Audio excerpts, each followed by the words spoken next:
On se retrouve en live sur Facebook aussi pour l'enregistrement de cette émission de radio avec RCF et Christine.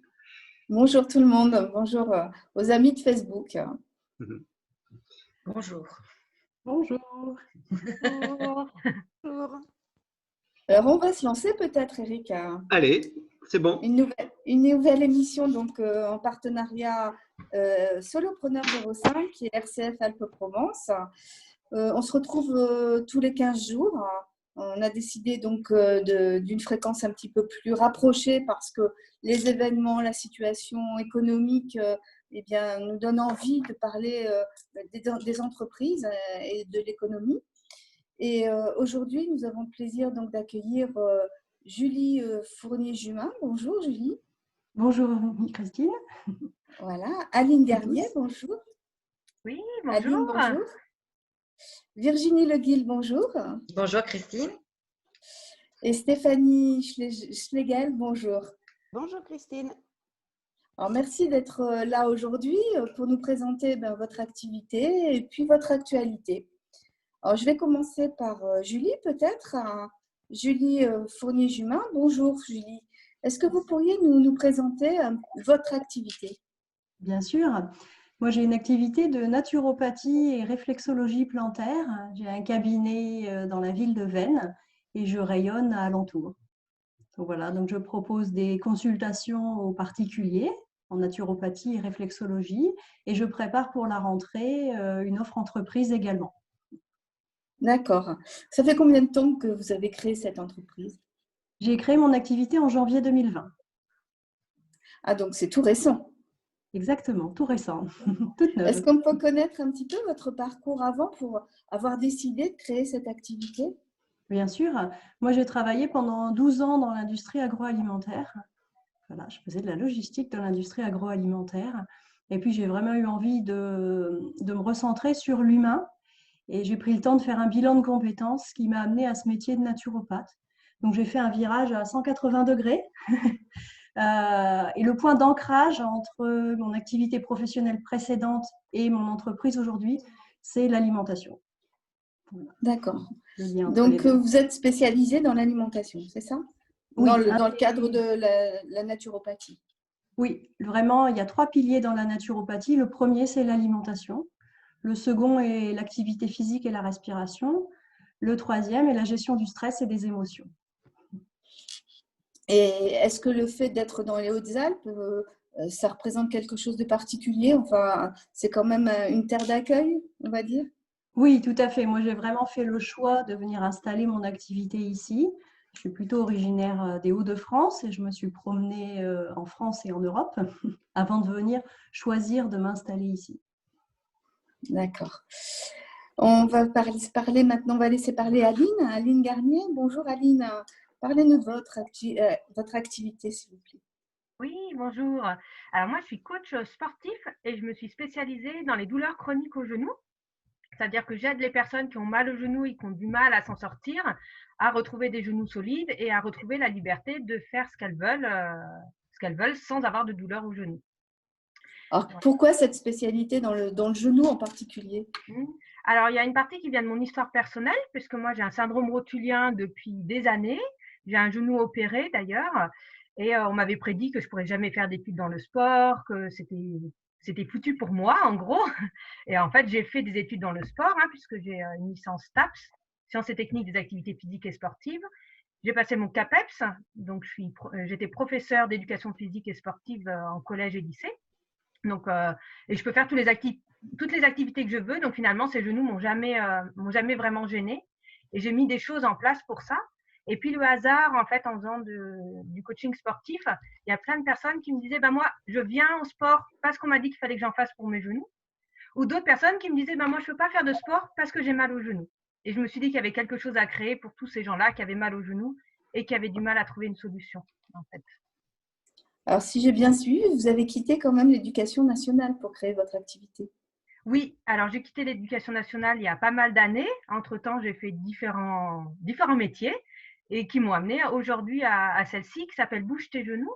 Donc, en fait, j'ai un site internet avec plein d'informations. L'idée, c'est d'aider les gens à comprendre ce qu'ils ont, leur montrer qu'est-ce qu'ils peuvent faire pour leurs genoux. Et après, je propose des accompagnements et moi, je travaille en ligne. Vous travaillez en ligne sur votre site internet alors? Voilà, j'aide les personnes avec des accompagnements en ligne. J'ai des programmes avec des vidéos préenregistrées et puis je propose des visios, ce qui permet à des gens dans toute la francophonie en fait de suivre mes programmes pour leurs genoux. Et sinon, vous êtes basé à quel endroit? À Vennes aussi, d'accord. Bon, je pense que vous avez aussi énormément de travail aussi avec les sportifs en général. Oui, alors j'ai 2 grands publics, soit les sportifs, soit les personnes qui font pas du tout d'activité sportive. Et dans les sportifs, j'ai beaucoup de cyclistes, coureurs et randonneurs. En gros, c'est le top 3. Est-ce que ce sont des sports justement qui sont, voilà, qui à propos, enfin, sur le genou, travaillent trop sur le genou? Est-ce qu'il ne faut pas faire trop de sport? Est-ce qu'on va aller dans ce sens-là? Alors non, pas du tout, au contraire. Alors il y a ces activités-là parce que c'est souvent des activités répétitives qui vont créer des douleurs qui ont tendance à revenir et les gens rentrent dans le cercle des douleurs chroniques.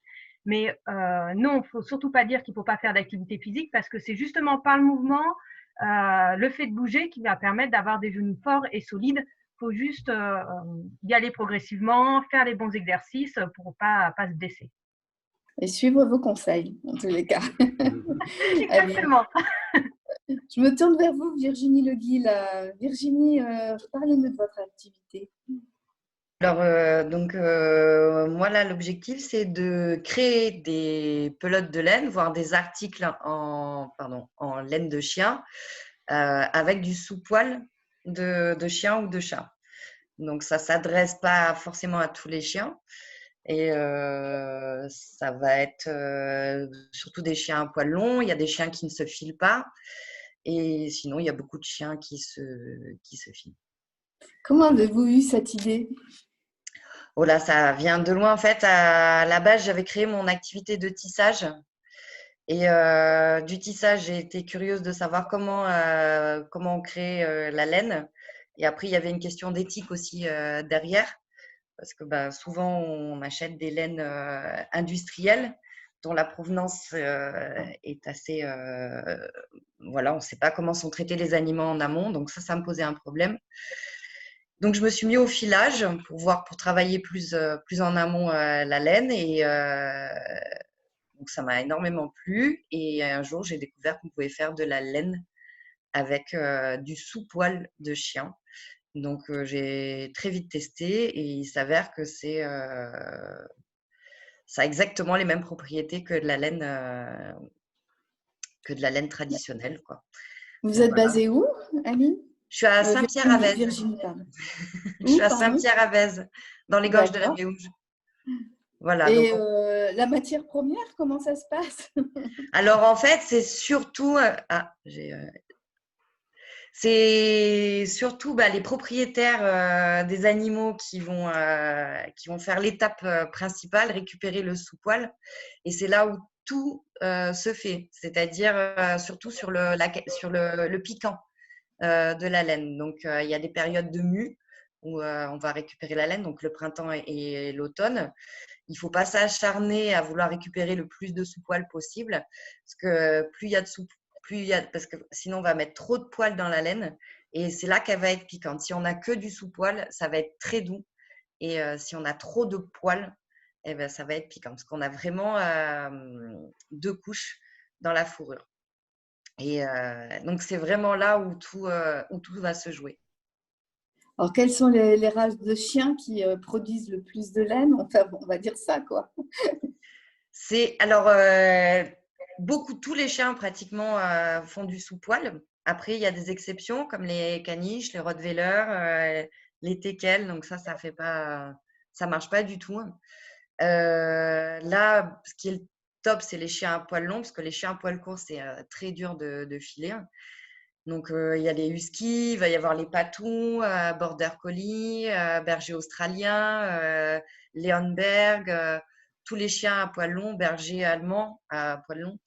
Il y en a beaucoup qui rentrent dedans. Après, les chiens à poil court, certes, beaucoup, comme le mien, ont du sous-poil. là, il faudrait éventuellement voir sur du feutrage. Je ne m'y connais pas en feutrage, donc je m'y avance pas. Par contre, pour le filage, c'est très compliqué. Donc, de ce côté-là, c'est vrai qu'il ne faut pas hésiter à me contacter pour savoir ce qu'il est possible de faire. Et après, on a des jolies pelotes. Oui, c'est bien de nous les faire voir, bien sûr. Voilà. Comment est née l'idée? Parce qu'il fallait quand même aussi une certaine technique, il fallait un savoir-faire. Comment est née cette idée chez vous? Ben, je suis très manuelle, donc je m'étais mis au tissage donc, depuis très longtemps. Et le filage derrière est venu assez naturellement. C'était une continuité. J'avais envie de tisser ce que j'avais filé. Et en fait, j'ai découvert totalement par hasard que la laine de chien existait. Donc au début, j'étais un peu réticente. Et puis je me suis dit, bah, pourquoi pas essayer. Le fait d'avoir testé, alors ça c'est sur les chiens de mes voisins, parce que moi mon chien il est peu fiable. Et du coup, la transformation s'est faite très, très naturellement. Et c'était plutôt facile à filer, quoi, pour moi. Et je me suis dit, ouais, il y a quelque chose à faire avec ça. Puis aussi, bon, voilà, moi, j'ai un chien. Bon, c'est un peu le côté, mais un chien, voilà, ça vit 10-12 ans et on a envie de garder un souvenir aussi quelque part de… C'est une manière de garder un souvenir et puis d'avoir quelque chose de… Bah, aussi, on peut l'avoir à côté. Puis, je sais pas, bon. Et comment, en fait, pour avoir la pelote que vous nous avez fait voir là à l'instant, combien de poils faut-il en fait? Que c'est des kilos, ça se traduit en termes de kilos ou non? Là, on est à peu près entre 50 et 60 grammes. Je commence Voilà. Voilà, on est entre 50 et 60 grammes. Donc là, c'est la pelote de 50-60 grammes. En sous-poil, c'est équivalent à un sac de course. D'accord. Voilà. Et donc, on m'envoie les sous-poils. Moi, derrière, alors, je les lave. Ça m'a été déconseillé de les laver, mais sur les poils blancs et tout, c'est pas possible. Il y a l'odeur aussi, et puis ça abîme le matériel. Donc, je les lave. Ça change rien du tout. Enfin, moi, de mon côté, j'ai constaté que ça changeait rien à la matière, et puis c'est beaucoup plus agréable à travailler après. Après, on les carde. Donc, les cardes, j'en ai à côté. Elles se présentent comme ça. Donc, Oui, voilà, c'est la question que je me posais. Quelle différence on fait entre le poil du dessus et le sous-poil en fait? Ah, alors ça, on le sent tout de suite. Déjà, le sous-poil est beaucoup plus duveteux. Le poil est très raide. On le sent quand on passe la main dans la récolte. C'est quand même assez flagrant. Et alors je dirais pas que le poil est beaucoup plus foncé, parce que j'ai des chiens à poil noir. En fait, le sous-poil va être marron. C'est très duveteux. On le sent de suite. C'est vraiment, l'autre est beaucoup plus raide et très épais, et l'autre c'est vraiment très très fin. Et par rapport aux autres laines, c'est pas une laine qui gratte, parce que c'est ça le problème aussi, hein, qui gratte quand on porte le chandail. Alors, oui et non. En fait, c'est pour ça que je précise sous-poil et poil. C'est que quand il y a trop de poils, ça va gratter. S'il n'y a pas de poils, ça ne va pas gratter. S'il n'y a que du sous-poil, c'est un vrai régal. Et c'est pour ça que c'est vraiment la récolte qui est le plus important de toutes les étapes, quoi. Et donc, vous avez la matière première assez facilement. Bah, les gens me l'envoient. Après, là, j'ai un centre de… j'ai pas son nom. Un centre de Meuscher là, qui m'a proposé ces sous-poils de husky. Donc, ils en ont 25. Donc, voilà, après… derrière, moi, je peux tricoter, je peux filer, donc je peux leur proposer des produits en échange. Voilà. Ça se passe comme ça. Et voilà, mais le but, c'est de travailler vraiment avec les particuliers. Très bien. Je me tourne maintenant vers Stéphanie Schlegel. Bonjour Stéphanie. Bonjour. Parlez-nous de votre activité. Alors, je suis sophrologue et je suis praticienne en hypnose. J'ai un cabinet sur Gap. Voilà, je reçois des particuliers, je me déplace aussi à domicile. Alors, est-ce que c'est une reconversion? Ah oui, complètement. J'étais assistante dans les ressources humaines à l'INRA. Et voilà, suite à plusieurs deuils vraiment très très proches, j'ai décidé de changer d'activité, de trouver quelque chose qui pouvait, en fait, une activité qui pouvait aider les personnes à surmonter leurs angoisses, leur stress, le deuil en particulier. Durant cette période, j'ai fait un gros burn-out, excusez-moi, professionnel et personnel en même temps, puisque tout s'est un petit peu mélangé. Et du coup, il a vraiment fallu que je trouve des techniques pour m'en sortir moi d'abord. Et du coup, ça m'a amenée à l'hypnose d'abord, pour commencer. Et puis, il y a 1 an, je me suis formée à la sophrologie en plus. Et du coup, voilà, mon activité de sophrologue, je l'ai mise en place depuis septembre 2019. Alors, est-ce que ces deux activités sont complémentaires, on va dire? Est-ce que l'une soigne et l'autre soigne à un niveau différent, peut-être? En fait, L'inconscient, on va dire? oui, en fait, la sophrologie est inspirée de l'hypnose. Donc, il y a une partie de la sophrologie qu'on appelle la relaxation en statique, qui fait partie. En fait, ce n'est pas un état d'hypnose à proprement parler, mais c'est un état de conscience modifié, c'est-à-dire qu'on est vraiment dans un état où on peut travailler sur la visualisation positive, vraiment en état de relaxation profonde, en fait. Voilà, c'est un peu ça le lien avec l'hypnose. Alors, certaines personnes ont encore peur de l'hypnose. Qu'est-ce qu'on peut dire pour les rassurer? Alors, quand on a peur de l'hypnose, on a plutôt peur de rien contrôler. Et en fait, quand on est en état d'hypnose, on est tout à fait conscient. On peut tout à fait sortir d'un état d'hypnose comme on le souhaite. C'est-à-dire que moi, sur ma pratique, les gens sont en état de conscience modifié. L'hypnose est plus profonde qu'une relaxation en sophrologie. Ça permet de travailler des choses un petit peu plus en profondeur, des gros traumatismes, des choses comme ça, des très grosses peurs, voilà. Mais on peut tout à fait sortir d'un état d'hypnose. On contrôle complètement la pratique, en fait. Voilà. Il faut une grande confiance. Moi, je peux pas. Oui, alors. Après, avoir confiance dans le praticien, c'est ce que vous alliez dire, j'imagine. Oui, tout à fait. Voilà. Alors, avoir confiance dans le praticien, oui, il faut avoir confiance. Et puis, il faut vraiment bien le sentir. Il faut pas. C'est-à-dire que si on le sent pas bien, de toute façon, on n'ira pas dans l'état d'hypnose qui est préconisé. Donc, voilà. Donc, il ne faut pas avoir de crainte. C'est-à-dire qu'on peut vraiment contrôler aussi son état d'hypnose. On n'est pas à la merci du praticien, on va dire. Après, je comprends tout à fait les peurs qui peuvent apparaître. Voilà, on voit partout. Stéphanie, vous nous avez parlé donc du deuil. Vous êtes spécialisée sur ce thème, autour de ce thème, mais quand même, vous pouvez aussi soigner d'autres pathologies. Oui, alors je ne suis pas spécialement spécialisée dans le deuil. Par contre, je le connais très, très bien de par mon vécu.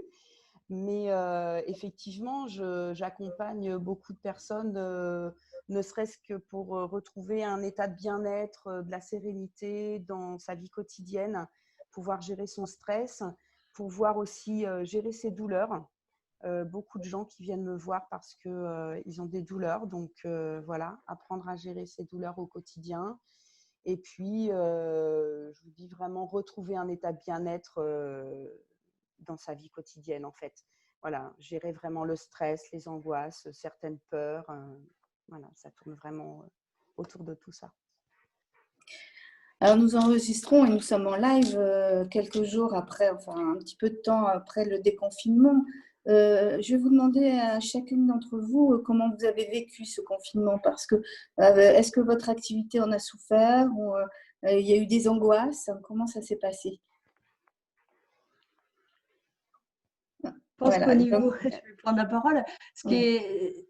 qui est de bon augure aujourd'hui, c'est que Aline, Stéphanie et moi, on est là toutes les trois et effectivement, à l'initiative d'Aline, on s'est regroupés pour proposer pendant le confinement des vidéos pour aviser du public qui a des douleurs au genou en apportant chacun notre contribution en se disant qu'est-ce qu'on peut faire pour les gens qui ont mal au genou, qui vont se retrouver confinés chez eux. Donc, Aline, bien sûr, a proposé des exercices physiques. Stéphanie a proposé des exercices de sophrologie. De mon côté, j'ai apporté l'éclairage de la naturopathie. Et puis, il y avait aussi avec nous un autre coach sportif spécialisé dans la course à pied qui participait depuis le Québec. Voilà, donc ce confinement a été l'occasion d'une œuvre commune. Donc voilà, la distance n'a pas d'importance. Ben voilà, preuve, on a réussi. C'était chouette d'avoir un projet commun dans une période de confinement où on se retrouve un petit peu plus seul chez soi. Et c'est pour ça que j'avais lancé l'idée pour 2 raisons. La première, c'était l'envie de travailler à plusieurs personnes, et notamment pendant cette période de confinement. Et puis la deuxième, c'est parce que les personnes que moi j'accompagne pour leur douleur au genou, des fois ont d'autres problématiques pour leur gestion de la douleur qui ne sont pas de mes compétences, mais de compétences d'autres professionnels. Et c'est vrai que ce temps du confinement, quelque part, a créé l'occasion de se lancer. C'était une série YouTube, donc sur une chaîne YouTube, ce qui s'appelait « Prenez soin de vos genoux à la maison ». D'accord, donc on peut aller encore voir les vidéos qui ont été déposées sur cette chaîne. Tout à fait, c'est la chaîne de Bouge tes genoux. D'accord. Eric, vous avez fait la liaison au départ peut-être entre toutes ces femmes? Ben, en fait, au départ, c'est le réseau Solopreneur qui initie tout ça, en fait. Ça fait 1 an et demi que j'ai initié cette démarche de rassembler des entrepreneurs qui travaillent seuls de leur côté. Alors on s'est d'abord réunis sur Gap, dans la nouvelle librairie. Et tous les 9 du mois, 9 heures, on se réunissait. Et c'est vrai qu'à partir du confinement, on a essayé de voir qu'est-ce qu'on pouvait faire en mode vidéo, en mode Zoom sur Internet. On a mis en place plein de propositions, d'ateliers pour garder le contact aussi avec nos clients, nos prospects. Et puis là, on continue de travailler sur cette dynamique. C'est vrai que cette période de confinement nous a resserrés, je trouve, nous a permis de mieux nous connaître, de tisser encore plus de liens, étonnamment, parce que c'est vrai qu'on se réunissait en vrai une fois par mois auparavant, et puis là, d'un coup, on s'est retrouvés à se retrouver très régulièrement sur Internet, aux réunions de certains, aux ateliers des autres, et comme ça, on apprenait à se connaître et à s'apprécier. Et là, on a des nouveaux projets aussi qui arrivent, enfin surtout un nouveau projet. C'est un salon virtuel des solopreneurs. Donc, c'est une première pour nous, une expérimentation. On teste ça le dimanche 28 juin de 10h à 12h. Et voilà, la proposition, c'est de proposer au grand public de venir se connecter donc, à une salle Zoom, comme on le fait tout de suite. Et comme ça, à partir d'un accueil, on va dispatcher les gens dans des mini-salles virtuelles où ils vont retrouver nos exposants solopreneurs, en fait, où chacun va pouvoir discuter avec eux individuellement ou par petits groupes, en fait, puisqu'on verra comment ça se passe précisément. Mais voilà la proposition. Donc, c'est une première, c'est une expérimentation. Tout le monde peut s'inscrire? Tout le monde peut s'inscrire? Comment ça se passe? Alors, du côté des exposants, tous les solopreneurs du 05 peuvent s'inscrire, sont invités, même ceux qu'on ne connaît pas encore, on les accueille volontiers. Donc, voilà, l'annonce est donnée. Après, pour le grand public, les gens viennent directement dans la salle. Donc, il y aura le numéro sur Facebook, sur le site solopreneur05.com également, voilà, où on retrouve toutes les informations. Et donc, un numéro de salle sur lequel les gens arrivent et après sont dispatchés en fonction de qui ils ont repéré de voir, en fait. là, il y a déjà une bonne dizaine de solopreneurs qui sont motivés pour expérimenter ça.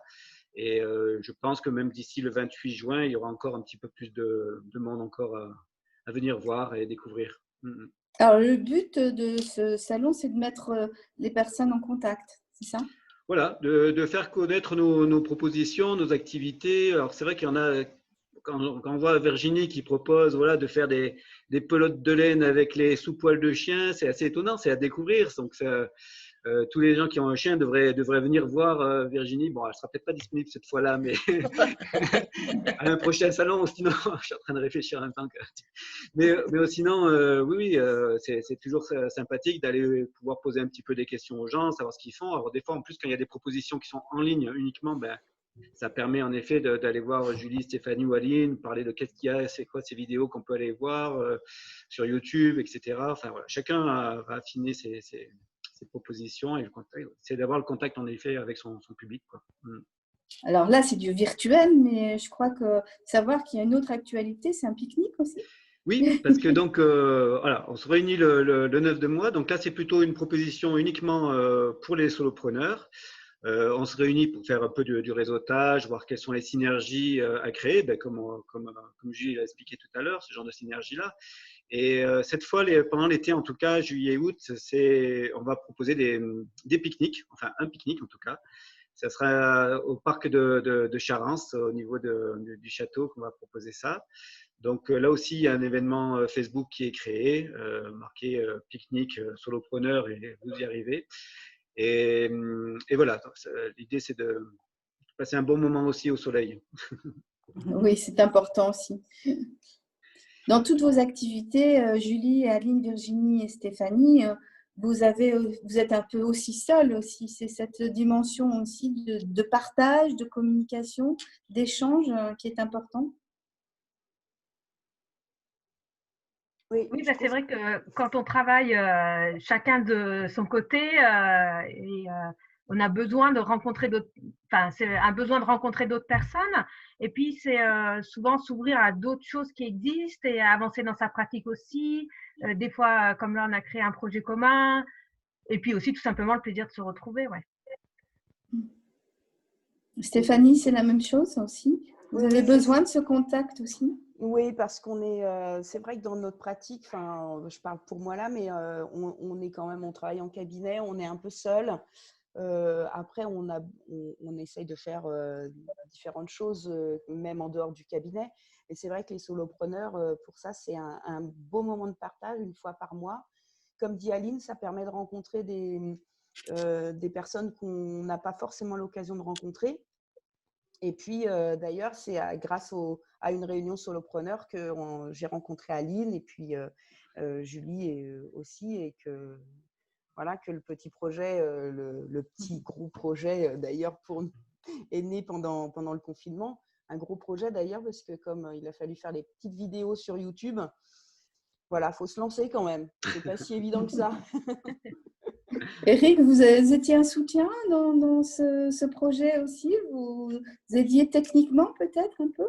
Alors, pas précisément dans ce projet-là, même si je suis en contact permanent avec, voilà, avec Aline, avec Julie plus particulièrement, mais pas dans ce projet particulièrement. C'est vrai que après, moi, j'accompagne vraiment les gens dans le cadre de mon organisme de formation. Je donne, voilà, il y a des cours en ligne, plus un accompagnement pendant 3 mois à la demande en visio. Virginie, par exemple, en bénéficie actuellement. Elle pourra éventuellement vous en parler. Mais après, non, il y a aussi des initiatives qui se passent comme ça, en direct, et il y en a plein, voilà. Ouais, c'est super. Justement, Virginie, parlez-nous-en un petit peu de cette formation. De la formation, j'avais, moi, par rapport justement au confinement, en fait, j'ai posé mon activité parce que j'avais du mal à la développer. Je trouvais que mes sites internet n'étaient pas très valorisants. Donc, j'avais du mal à travailler sur ma communication. Et je connaissais déjà Eric parce que j'allais déjà depuis très longtemps suite à une autre activité aux réunions solopreneurs. Et on en a discuté et voilà, il m'a parlé, il m'a réinvité à venir à sa formation. Et donc, du coup, là, en quelques semaines, il y a beaucoup de choses qui sont nées. J'ai appris des choses que je doutais pas. La création du site, là où avant j'étais sur Hébergeur. un hébergeur où je me tirais les cheveux de la tête tellement c'était pas du tout intuitif. Donc, Eric a pu me diriger sur un autre hébergeur. Et voilà, et là où j'ai déboursé 200 € pour un site internet, là j'ai dû débourser pour l'instant 1,90 € et il est beaucoup plus fonctionnel, quoi. Donc voilà, ça c'est à préciser. Donc finalement on fait des économies, ça avance plus vite. Et puis voilà, quand on a des questions, c'est vrai qu'on peut toujours le contacter quand il est dispo, parce que c'est vrai qu'il est très demandé en ce moment. Et donc ouais, non, c'est là, ça m'a beaucoup aidé. Ouais. Ah ouais, j'apprends encore des choses. Pourtant, j'aime bien bidouiller tout ce qui est ordinateur et tout, mais là, j'apprends toujours des choses. Ouais. Donc, c'est positif. Je me tourne vers vous, Julie. Est-ce que dans votre activité, le fait quand même de communiquer, ça vous permet d'être un peu plus reconnu? Oui, Ça fait tout une à fait. différence. La première chose quand on lance une activité, c'est que les gens sachent que cette activité existe. Hein. Donc, les premiers mois, entre le lancement de mon activité et les confinements, j'ai passé beaucoup de temps à effectivement faire de la communication. Donc, ce groupe des solopreneurs en fait partie, puisqu'on voilà, on se présente les uns aux autres, c'est important.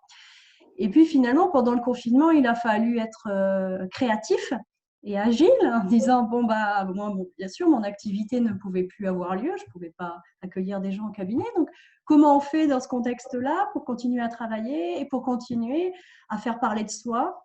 Mon objectif était que les gens gardent en tête que mon activité existait pour qu'ils puissent revenir lorsque le déconfinement aurait lieu. Et donc là, il y a eu beaucoup de choses, notamment via les solopreneurs. Il y avait une grille de conférences qui a été mise en place sur le site solopreneur05.com. Donc, j'ai animé plusieurs conférences qui duraient une demi-heure, 3/4 d'heure sur des sujets de la naturopathie qui permettaient aux gens de venir découvrir différents sujets. Et on parlait tout à l'heure du salon virtuel. Je fais le lien aussi. Quand on a une position de thérapeute, c'est important que les gens aient parfois un premier contact pour voir est-ce qu'on a envie d'entrer en contact avec cette personne-là. Stéphanie en parlait un peu tout à l'heure. C'est important le lien humain. Donc, ces conférences, tout comme le salon à venir, permettent aux gens un premier contact avec moi pour voir s'ils auraient envie ensuite de venir me consulter. Alors, ce que je constate dans vos différents témoignages, c'est que vous avez quand même, vous êtes optimiste. Vous avez quand même gardé l'espoir parce que votre activité a quand même bien baissé et même s'est arrêtée complètement pendant le confinement. Et on voit que vous n'êtes pas abattu. Vous gardez, on va dire, la niaque de continuer. Donc, expliquez-moi un petit peu voilà, qu'est-ce qui vous fait tenir? Ne plus être salarié. Ah, voilà, c'est ça. D'accord. Moi, c'est ce qui est avoir son indépendance et tenir, voilà. Donc, moi, c'est pour ça que je lâche pas le morceau et que je veux plus être salarié. Voilà, c'est la motivation première. Oui. Et pour vous, Stéphanie, par exemple? Moi, c'est vraiment ma motivation première, c'est toujours de pouvoir accompagner les personnes. J'en démords pas. Voilà, j'ai trouvé ma voie et c'est vraiment dans cette discipline que je m'accomplis le mieux. Et voilà, c'est pour ça que je suis optimiste et que je lâche pas non plus. Même si c'est pas facile tous les jours. Et non. Ouais. Et c'est beau de voir votre certitude voilà, dans votre voix. Là, c'est quand même aussi très beau à entendre. Voilà. J'ai demandé donc à Aline, je ne sais plus à qui j'ai demandé là, j'ai posé la question. Aline, peut-être. Peut-être Aline, voilà. Oui, je crois qu'être entrepreneur, c'est aussi, on sait qu'il y aura des obstacles, ça ne se passe jamais comme on a prévu. Et je crois que c'est aussi, vouloir entreprendre, c'est aussi accepter ça. Et souvent, c'est de ces difficultés-là qu'on est obligé de voir les choses autrement, qu'on va créer d'autres opportunités, d'autres manières de voir les choses, d'autres partenariats. Et voilà, on peut aussi le voir comme ça. Et je rebondis parce que ce confinement, justement, ça a été l'occasion, on était devant un obstacle, ça a été l'occasion de créer d'autres façons de faire. Eric et Aline ont déjà des business beaucoup basés à distance et en ligne. Personnellement, mon activité n'était pas du tout prévue comme ça. Je suis censée rencontrer les gens et donc ça m'a demandé de créer des choses. Donc avec Aline, Stéphanie et Simon, ces vidéos, ces conférences sur la proposition d'Eric. Et puis j'ai aussi mis en place des téléconsultations, même si c'est pas optimal parce que rien ne remplace le contact humain, mais ça permet quand même d'accompagner les gens qui en ont besoin lorsque l'on est obligé d'être séparé. Donc, ce confinement, c'était un bon exercice d'agilité, de retomber sur ses pattes, continuer à faire ce qu'on a décidé de faire, ce pourquoi on a décidé d'entreprendre, malgré tout. Ça vous a conforté dans votre parcours? À moi, tout à fait, oui. Oui, moi également. Tout le monde, d'accord. Et puis aussi, il peut y avoir des activités qui, au contraire, ont été boostées par ce confinement, hein, parce que personnellement, ça a été le cas. Les formations en ligne ont un peu plus explosé durant ces derniers mois. Les gens s'apercevaient qu'il était important de savoir communiquer sur Internet, etc. Donc, dans mon cas, vu que je proposais uniquement des choses en ligne, ça a été quand même un effet boost. Donc, il y a aussi des activités qui ont augmenté malgré tout. Peut-être pas la majorité, mais quand même. Est-ce qu'il y a de grands défis aujourd'hui quand même à affronter aussi, en particulier? Est-ce que vous vous êtes mis des défis pendant cette période à accomplir? Virginie, peut-être? Non? Non, je l'ai pris très, très sereinement, moi, le confinement. Vous parlez du confinement, hein, c'est ça, hein? Oui, oui, oui, oui, oui, oui, oui. Je l'ai vraiment pris très, très, très sereinement. Et voilà, je me sentais moins en contrainte, en fait. C'était très bizarre. Donc, du coup, je pense que ça m'a permis aussi de me laisser aller sur autre chose. J'avais arrêté de m'enfermer sur mon autre activité et ça m'a permis de m'ouvrir de lâcher prise. Voilà. Le même sentiment, Stéphanie? Oui, qu'est-ce que je pourrais… Oui, je l'ai pris assez sereinement, pas tout de suite en fait. Ça a été un petit peu plus compliqué. Moi, j'ai trouvé que ça a été un peu plus compliqué parce que je me suis posé beaucoup de questions assez vite. Qu'est-ce qui allait se passer après le confinement en fait? Est-ce que l'activité allait pouvoir redémarrer? Est-ce que les gens allaient revenir? Est-ce qu'ils n'allaient pas prioriser d'autres choses notamment voilà, financièrement, est-ce qu'on ne priorise pas les vacances ou un week-end en famille plutôt qu'une séance de sophrologie ou voilà, des choses comme ça. Et donc, ça m'a un petit peu, au début, ça m'a un petit peu, je n'irai pas jusqu'à angoisser, mais ouais, un petit stress quand même post-déconfinement en fait, question post-déconfinement. Et puis, finalement, j'ai lâché prise.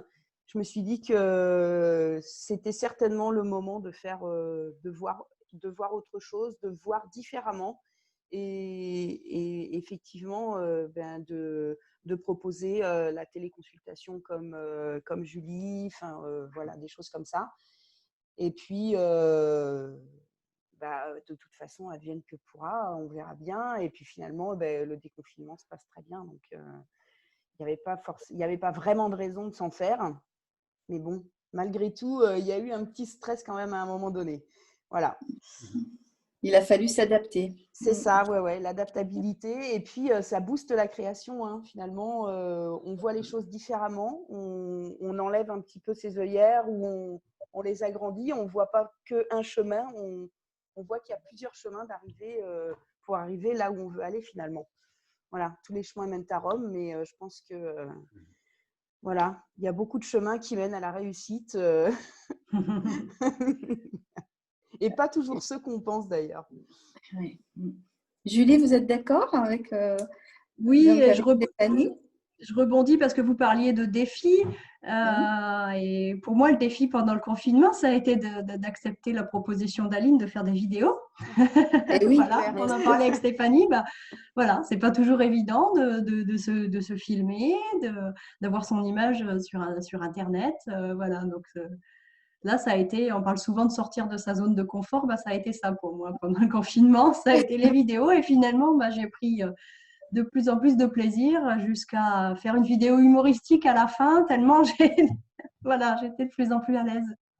Voilà, quelquefois, il faut se bousculer un petit peu pour Voilà, grandir en tous les cas. exactement. Voilà, ajouter une compétence de plus grâce à ça. Aline, des défis pendant ce confinement? Oui, alors des défis pendant le confinement, je m'en étais donné 2. Le premier, c'était de lancer cette série, Prenez soin de vos genoux à la maison. Moi, j'ai plus l'habitude de me filmer, mais n'empêche que c'est jamais simple quand même. Et puis, on est parti au début pour 15 jours, et puis les 15 jours sont transformés en un mois, et puis le un mois s'est transformé en 2 mois. Donc, c'était aussi un sacré volume de travail, puisqu'on a quand même diffusé 35 vidéos. Puisque la première semaine, le temps qu'on se mette en route, mais c'était quand même 35 vidéos à filmer. Donc, ça, on s'est réparti le travail, mais aussi à monter, à diffuser, à communiquer, en plus de tout le reste. Donc, c'était un beau défi, mais un défi chouette parce qu'on s'est vu évoluer aussi à la fois dans notre contenu, dans nos relations. Et c'est des choses qui me servent toujours. C'est-à-dire que j'ai toujours des gens avec qui je peux renvoyer aux vidéos de Stéphanie, Julie ou Simon. Et moi, qui me servent toujours. Donc ça, c'était un premier défi. Puis je m'étais lancé un deuxième défi qui était un peu plus personnel, mais aussi pour le travail. Mais j'ai décidé pendant le confinement de me mettre à la course à pied pour prouver qu'on pouvait courir en ayant un syndrome rotulien. Et moi, j'aime pas du tout la course à pied au départ. Je suis plutôt sport de glisse. Donc voilà, c'est moins mon sport de prédilection. Mais j'avais beaucoup de coureurs qui me parlaient de leur passion. Et je me disais, il n'y a pas de raison que moi aussi, j'aime pas courir. Donc, c'était l'occasion de me lancer ce défi-là et puis aussi de prouver aux personnes que c'était possible de débuter la course à pied en ayant des genoux fragiles.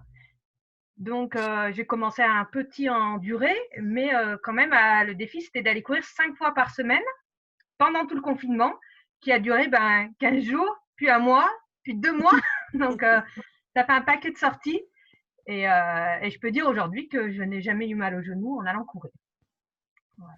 Alors, oui, ça c'est une bonne nouvelle. Voilà, c'est ça.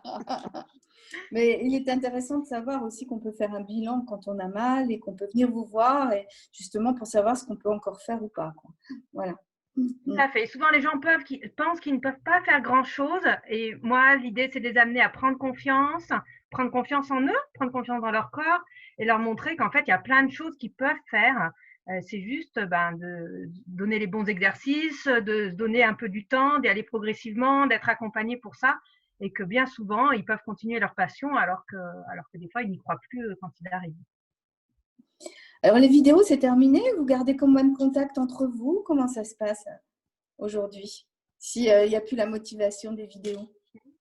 Alors, la vidéo, on s'est arrêté pas pour une histoire de motivation, mais parce qu'on s'était donné aussi une durée. Et puis, après, chacun a repris un peu plus d'activité. Donc, la série en soi est terminée. Après, ça n'empêche pas qu'on soit toujours en relation et puis qu'on réfléchit à d'autres projets. Donc, je ne sais pas si Julie voudra en parler ou c'est un peu tôt, je laisserai voir, mais voilà, d'autres projets. Et puis, ça crée des liens forts qui fait que ça reste. Oui, Julie, je me tourne vers vous. Alors, est-ce qu'on peut C'est sûr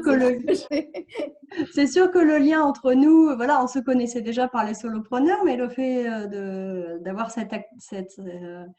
ce projet commun, ça nous a permis de nous connaître plus, de passer plus de temps ensemble. Et puis, effectivement, là, on réfléchit, Aline et moi, à proposer un programme en ligne pour l'accompagnement de personnes en surpoids, puisqu'Aline a cette problématique chez ses clients qui ont des problèmes de genoux et que moi, j'ai cette compétence. Donc, on réfléchit de nouveau à lier nos compétences pour créer quelque chose ensemble, pour créer un programme d'accompagnement toutes les deux. Est-ce qu'on peut penser que justement, quand on est thérapeute, on a besoin de se spécialiser un petit peu dans certains domaines pour faire la différence par rapport à d'autres thérapeutes? Oui, ça peut être intéressant pour attirer des gens avec une problématique particulière. Après, c'est vrai que moi, aujourd'hui, je reste plutôt très, très large dans mon type d'accompagnement et je me positionne plus comme plus par rapport à mon bassin d'implantation en disant, voilà, je suis plutôt la naturopathe qui est dans le Buëch et qui est locale et plutôt en niveau rural. Si je compare, par exemple, la Gap, où il y a de nombreuses personnes qui font cette activité, moi, je joue plutôt la carte de la proximité aujourd'hui. Moi, j'ai Donc, complètement inverse, puisque je me suis hyper spécialisée dans les genoux. C'est un choix pour 2 raisons. La première, effectivement, c'est plus facile de se faire connaître quand on est sur un sujet très précis. Et j'ai aujourd'hui des gens qui viennent me voir partout en France, mais aussi j'ai pas mal de personnes en Belgique, j'ai quelqu'un en Suisse, au Sénégal. Voilà, parce que il y a cette spécialisation et cette communication est plus facile, plus ciblée, mais c'est aussi une volonté d'être plus compétente, parce que c'est difficile d'être bon partout. Et en fait, de choisir un sujet très précis m'a permis aussi de devenir plus compétente, plus experte d'un sujet. Eric, ce que je constate, c'est le côté positif, les points positifs que chaque invité d'aujourd'hui nous expose avec une détermination impressionnante, je trouve. Elles sont motivées, toutes ces femmes. Voilà, c'est ça. Elles sont à fond. Ouais. Et c'est vrai que c'est représentatif vraiment des groupes solopreneurs et c'est des gens qui sont vraiment à fond dans la dynamique. Bon, ben c'est l'esprit entreprenant, quoi, vraiment. Hein, et du coup, avec créatif aussi, parce que c'est vrai qu'il a fallu être créatif durant cette période, remettre vraiment en cause son business model et revoir de A à Z de tout ça. Et je trouve qu'il en sort quelque chose vraiment de positif au final. Ouais. C'était un plus bénéfique, j'ai l'impression.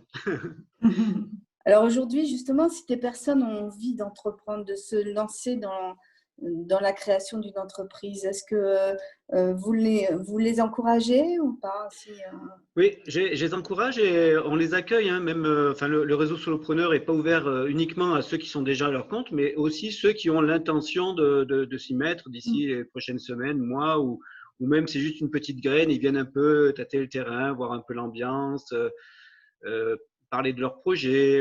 Voilà, donc ça peut être intéressant vraiment de voir comment ça se passe, prendre de premiers contacts aussi, quoi, en fait. Ouais. Et je les encourage à faire les premiers pas, en fait, oui, de commencer par des petites actions et puis mis bout à bout, on se retrouve à passer l'étape de l'entrepreneuriat. On va quand même vous demander comment vous contacter, ça serait quand même important. Je pense que le plus simple, c'est d'aller sur le site solopreneur au pluriel 05.com. Donc ça, c'est une possibilité. Après, il y a le groupe Facebook du même nom, où il est possible de rejoindre le groupe. Donc là aussi, il y a les échanges qui sont faits. Et à ce moment-là, les personnes peuvent poser leurs questions, etc. Donc, profiter de l'expérience de tout ce monde. Il y a plus de 200 personnes qui sont inscrites sur le groupe à ce jour. Donc, ça fait déjà une intelligence collective intéressante. Tout à fait.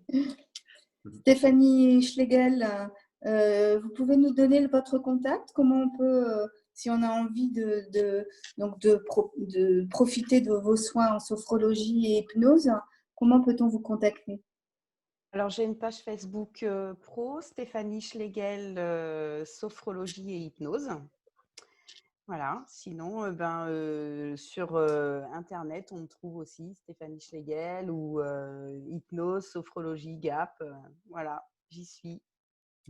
Voilà, très bien. Donc, vous travaillez cette page Facebook aussi. Hein, je pense que voilà, pour la visibilité, c'est important. Voilà. Virginie Le Guil, donc on rappelle que votre activité, c'est de la production de laine de chiens et de chats. Voilà, comment peut-on vous contacter voilà, si on a des intentions de pelote de laine? Alors, on peut me contacter. Donc, j'ai une page pro Facebook, Le Chien en Pelote. Et j'ai mon site internet qui demande un peu de fignolage, mais il est opérationnel. Donc, www.lechienenpelote.com. Aline Garnier, vous êtes coach sportif spécialisé dans les douleurs chroniques au genou. Alors, la même chose, comment peut-on vous contacter? Oui, alors j'ai un site internet avec énormément de ressources, une chaîne YouTube et un groupe privé Facebook. Et c'est tout au nom de Bouge tes genoux. Donc en tapant Bouge tes genoux, normalement j'apparais partout. L'adresse du site c'est www.bougetesgenoux.com. Et enfin, Julie Fournier-Jumin, donc pour votre cabinet de naturopathie et de réflexologie et plantaire, vous êtes basé à Vennes. Comment peut-on vous contacter? Donc, si vous faites une recherche sur Internet naturopathe Vennes, vous allez trouver mes coordonnées. J'ai un site Internet, une page Facebook et un compte Instagram. Tout ça a le même nom, c'est Vitalité. Alors, VIE-TALITE. Voilà, donc le site c'est vitalité.com. Eric, vous êtes fier quand même de ces solopreneurs parce qu'ils communiquent et ils ont des bons supports de communication. Ouais, en fait, ils se débrouillent très bien. Oui. Et le problème, c'est que je vais avoir plus rien à faire moi après mes formations. Alors, moi, je donne aussi mon adresse de mon site parce que je parle beaucoup des solopreneurs, mais j'ai aussi mon organisme de formation.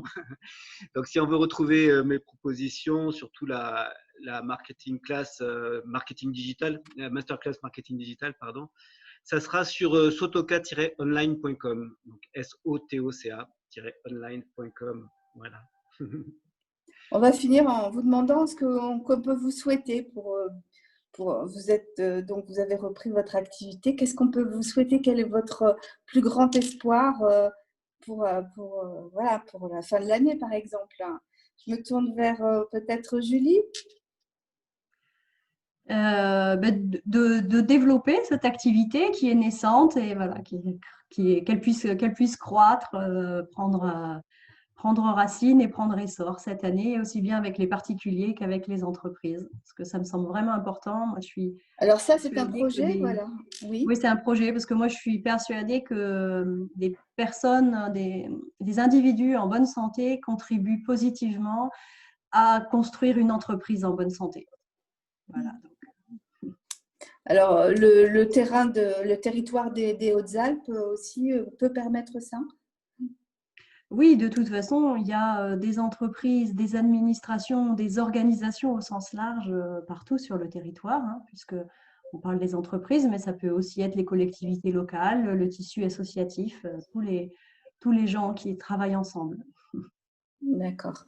Et puis, vous n'êtes pas que sur le territoire, puisque maintenant, les moyens sont multiples pour toucher au-delà du territoire. Au-delà du territoire, tout à fait. Aline, qu'est-ce qu'on peut vous souhaiter? Est-ce que vous avez des projets? Oui, plein. En fait, j'ai lancé plein de petites graines de partenariats, de nouvelles idées. Et j'aimerais bien qu'il y en ait qui arrivent à pousser dans cette année 2020. On vous le souhaite en tous les cas. Merci. Virginie? Plein de sous-poils de chien, Inch'Allah. C'est la matière première qui manque. Voilà. Ouais, oui, et puis d'avoir voilà, des bons retours et puis que les gens soient contents, quoi, qu'ils puissent avoir leur petit bonnet, leurs petits gants, leur petit au poil de leur meilleur compagnon, meilleur ami. Alors, à la fois, vous fournissez donc la laine, enfin, vous fabriquez la laine, mais vous tricotez aussi. Je tisse et je peux tricoter. D'accord. Très bien. Et enfin, donc, Julie. Je pense que je n'ai pas demandé à Julie. Voilà, Julie. Stéphanie. Qu'est-ce qu'on Stéphanie. C'est pas... Ouais, ben voilà.